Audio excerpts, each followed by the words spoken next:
Hello, welcome to the Castro Files. How are you doing, honey? I'm good. How about you? Doing well. Good. Thank you.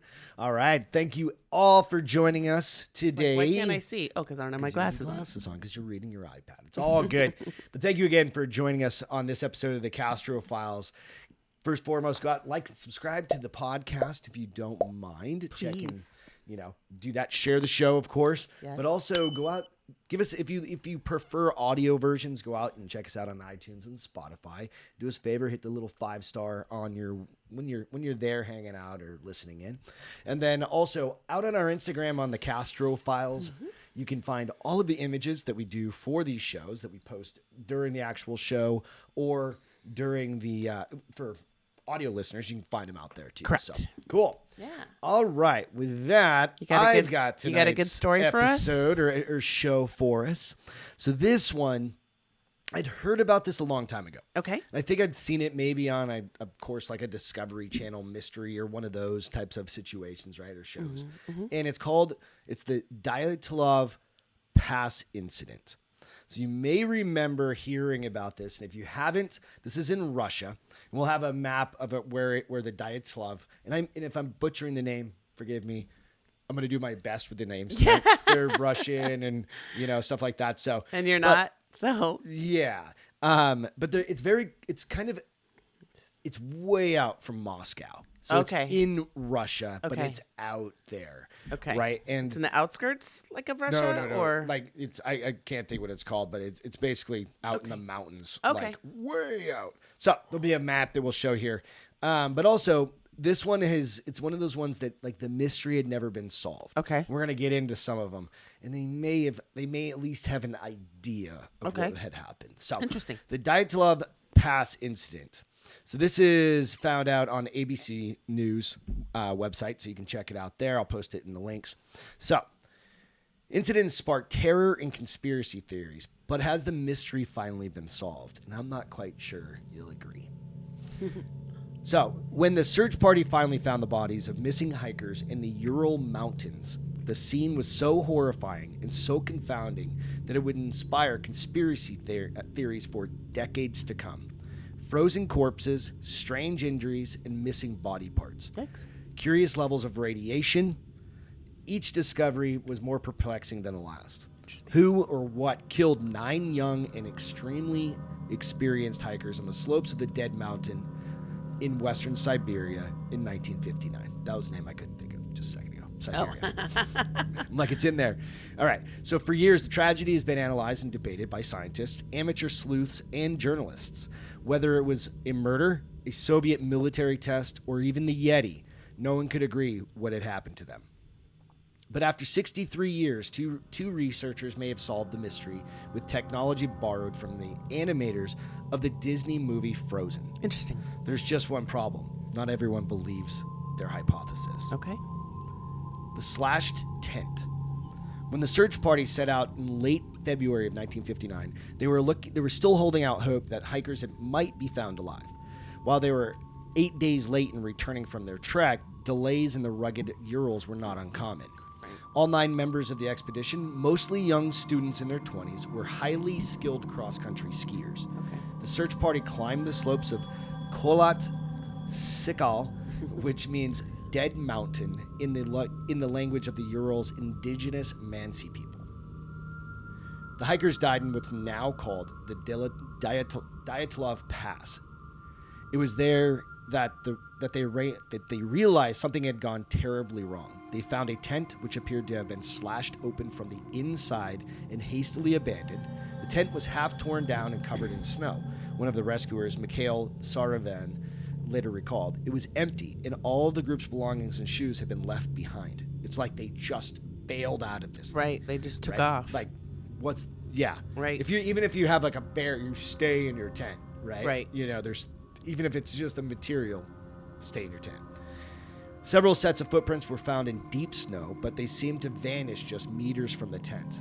What could possibly drive 9 experienced winter campers to abandon, there goes that Hershey kiss, to abandon their shelter in socks or bare feet and flee into the black, icy night? Man. We've got some photos of the actual tent, or a photo of the actual tent that will come up. Temperatures in the Siberian mountain range dropped as low as negative 30 degrees Celsius, which is really, really cold. Yeah.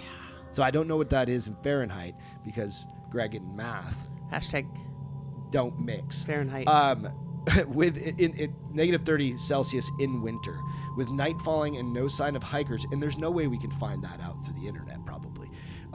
With night falling and no sign of hikers, the rescuers set up camp and passed around a flask of vodka they had discovered in the abandoned tent.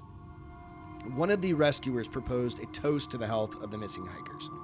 We were about to drink it when one of the guys turned to me. Mr. Saravan Negative later, 86. Yeah, negative 86. There you go. Fahrenheit. Thank you, Internet. Mr. Saravan later told the BBC, he said, best not to drink to their health, but to their eternal peace. The gruesome discoveries in the snow. It didn't take long for the search party to confirm the hikers had met a tragic end on the slope. At the edge of the forest, about 1.5 kilometers from the tent, were the bodies of two hikers, 23-year-old Yuri Krishnevenko and 21-year-old Yuri Doroshenko. Dang, I nailed those ones. You did. The young men were dressed only in their underwear and had died of hypothermia. They went out in negative 80 degree winter in just their underwear. Curiously, the branches of a nearby tree were broken 5 meters up the trunk. They had climbed it to get the lay of the land. Had they climbed it to get the lay of the land or to escape something? They both had appeared to have burns on their hands. The bodies of 3 more hikers, group leader Igor Dyatlov and Zainada Kolomorgova. Rovba, sorry, that one I didn't get so well, and Rustam Slobodin were found scattered in the snow between the forest and the tent. While the trio also appeared to have died from hypothermia, a coroner found a small crack in Rustam's skull. The bodies of the 4 remaining hikers could not be revealed for months when melting snow revealed the location. The condition of their remains only deepened the mystery. All 4 were found at the bottom of a ravine in a running stream of water. Oh, wow. They clearly had met a violent, brutal end. Nikolai Thibodeau Brognols suffered from a fatal skull injury. The youngest member of the group, 20-year-old Lyamila Dubanina, was also the oldest. I'm sorry. Let me go back to that. The youngest member of the group, 20-year-old Lyudmila, as well as the oldest, 38-year-old Simon Zolotarov, had broken ribs and several chest trauma. They're severe chest trauma. Wow. Yeah. So these people are all just beat to beat hell. up. They're tore up, right? In many different ways. But then you have the other ones that aren't. They just died of hypothermia. They froze to death. They froze to death. I don't know which one's They were worse. both missing eyes, and Lyudmila's tongue was gone. Why? Wait, what? So those two were missing their eyes, and one of their tongues was gone. Interesting. Why? How? What? This An is where it's animal? going to get weird to the point. Remember, they found him only 8 days later, right? Yep. Maybe. But why just their eyes and their tongue and not the rest of them? This is where it makes the conclusion of these researchers seem Okay. sus, right? Suspect. So Alexander Kolitov's neck was twisted and his eyebrows were missing. Eyebrows. Yeah. A doctor who examined the body said the force of whatever hit him was equal to the effect of a car crash, according to documents leaked to Russian media. Several months after they found the remaining bodies, the Soviet Union declared that the hikers were killed by an insurmountable force of nature, in quotes. The investigation was closed and declared top secret, as almost all domestic matters were in Soviet-era Russia. Like, they didn't let shit out, right? Right. But that didn't stop the tragedy becoming one of the nation's most enduring and hotly debated matters. Who or what killed the hikers? While many experts agreed that the avalanche seemed the most likely explanation, the original investigation raised more questions than answers. A study of the area suggested the location where they pitched the tent was unlikely to be avalanche terrain, and there were no patterns in the snow around the abandoned tent to suggest that one had swept through. With Soviet Union remaining tight-lipped about their investigation, conspiracy theories began to flourish.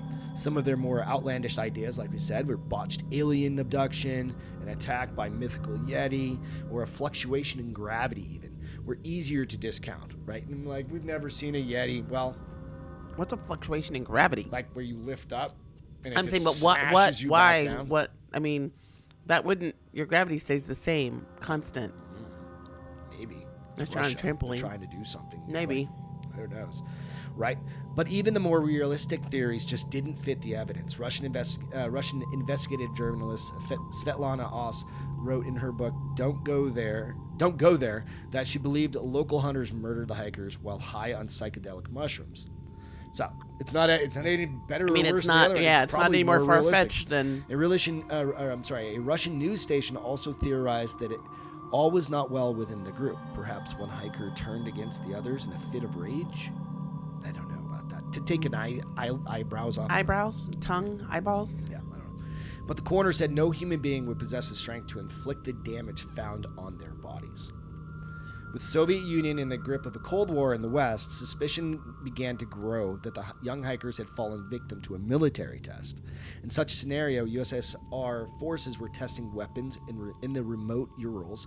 Unaware people were asleep on the slopes of Dead Mountain, so shooting off rockets, shooting off stuff, whatever. Yeah. Some experts thought the test involved radioactive weapons, which could explain the burns on some of the victims and the radiation on their possessions. Right. But others pointed out that they may have burned themselves trying to light a fire in the forest to keep warm after they abandoned the tent. Maybe. The contamination of the clothing. A different burn, though? If a radiation burn, I think, is different, but it may present the same. I don't know. The contamination of their clothing could also be explained away by the presence of a chemical thorium in their gas lanterns. Okay. It's a type of burning. Yeah, fluid or fuel that they use.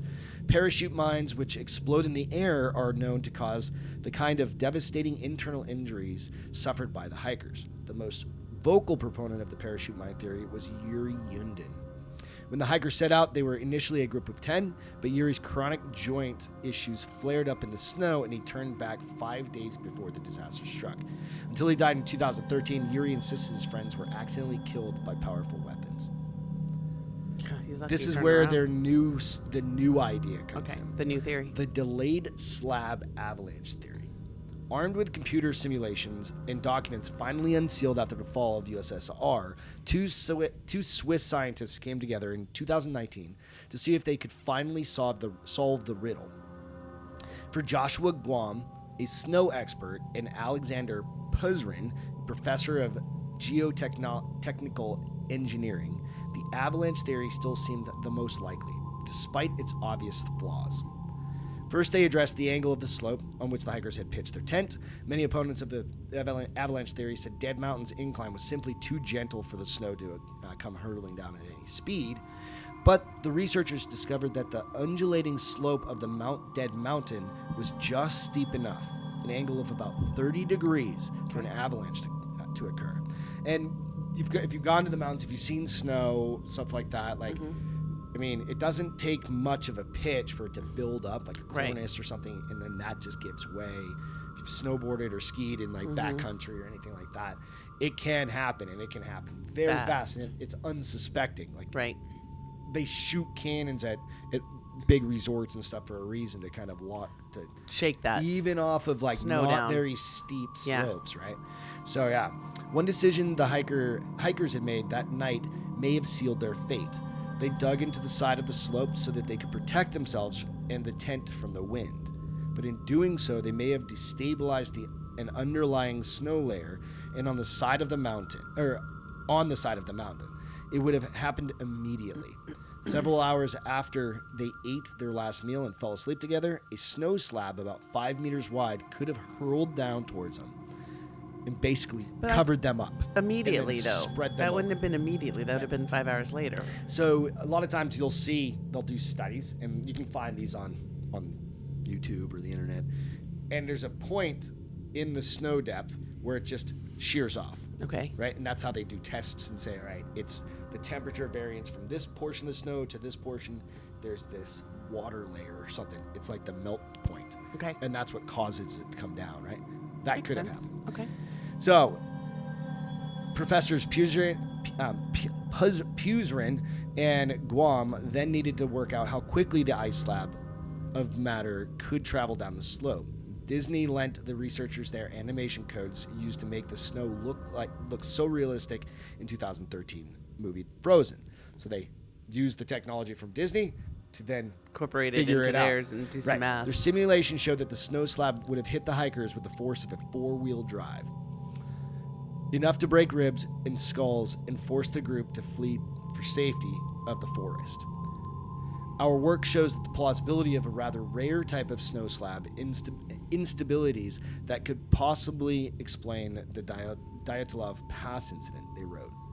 In their peer-reviewed paper published, and this was in 2021, when that article was, or when that was published. Okay. So we do not explain nor address other controversial elements surrounding the investigation, such as the behavior of the hikers after leaving the tent, locations, and states of the bodies. Earlier this year, the research found another clue. In January, they recorded evidence that 2 slab avalanches had recently occurred on the slope where the hikers died.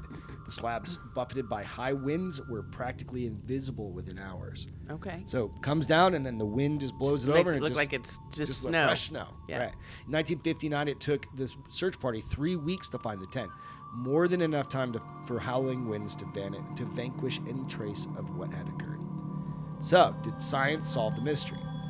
The snow slab could explain why the hikers had ripped open their tent and fled without pausing to put on their shoes, coats, pants, or anything else. Right. At the edge of the forest, perhaps they tried but failed to build a fire to stay warm.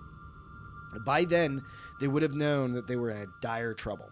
At some point, the group became separated as some hikers tried to find their way back to the tent to retrieve their belongings.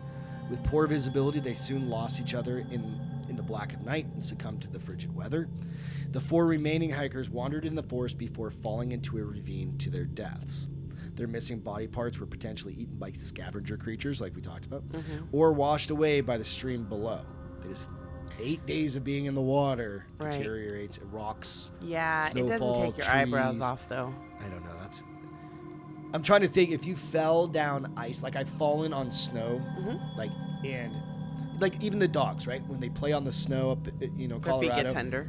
or they can even start bleeding. Right. And that's only from a few minutes. Yeah, of but this is your exposure. eyebrows. Your But eyebrows. What if you fell and it literally scraped? Yeah, your I don't. face? I don't. But think, you would have other yeah, marks. I I would don't. guess. I don't. I'm just trying to think you of would something. just take the eyebrows. That's like a burn. You would if you did that because it would have to be straight across too. So unless you fell sliding sideways. I don't know. I'm trying to think of something. Maybe it was the fuel or something. I don't know. I don't know. Just burned her I don't eyebrow. know or if I whatever. agree with their. I don't know. Their missing body parts, like I just said, were probably washed away or eaten by scavenging creatures. It's neat resolution to an enduring mystery. Sometimes the forces of nature are simply too great for humans to endure. But for some who have studied the tragedy, the pieces of the puzzle still don't fit perfectly together. That'd be me. We believe that the avalanche hypothesis cannot be completely ruled out, but it is not the most likely scenario. Carl Birkland, the director of the U.S. Forest Service's National Avalanche Center, told the New York Times in April. For him, the angle of the slope is just not steep enough. Yeah. While it may be remotely possible, we would suggest that it would be highly improbable. I would agree. Others insist no experienced hiker would ever leave their tent without clothes, even after an avalanche. Right. Yeah, there's no way I'm getting. I mean, yeah, if you make it out of your tent, you're lucky even if you can get out of your tent. right? Otherwise, you're just going to be buried. And you wouldn't, Yeah, you don't bail out. While it may be remotely possible. Oh, there we go. If you were in that type of harsh environment, it's suicide to leave the shelter without your clothes on. For people to do that, they must have been terrified by something. Yeah. Jim McElwain, a geohazards expert, told New Scientist. I can't understand why else they would have behaved in such a way unless they were trying to flee from someone who's been tracking them. Or something, yeah. The hikers never reached the ridge they were climbing towards, but today it bears their name.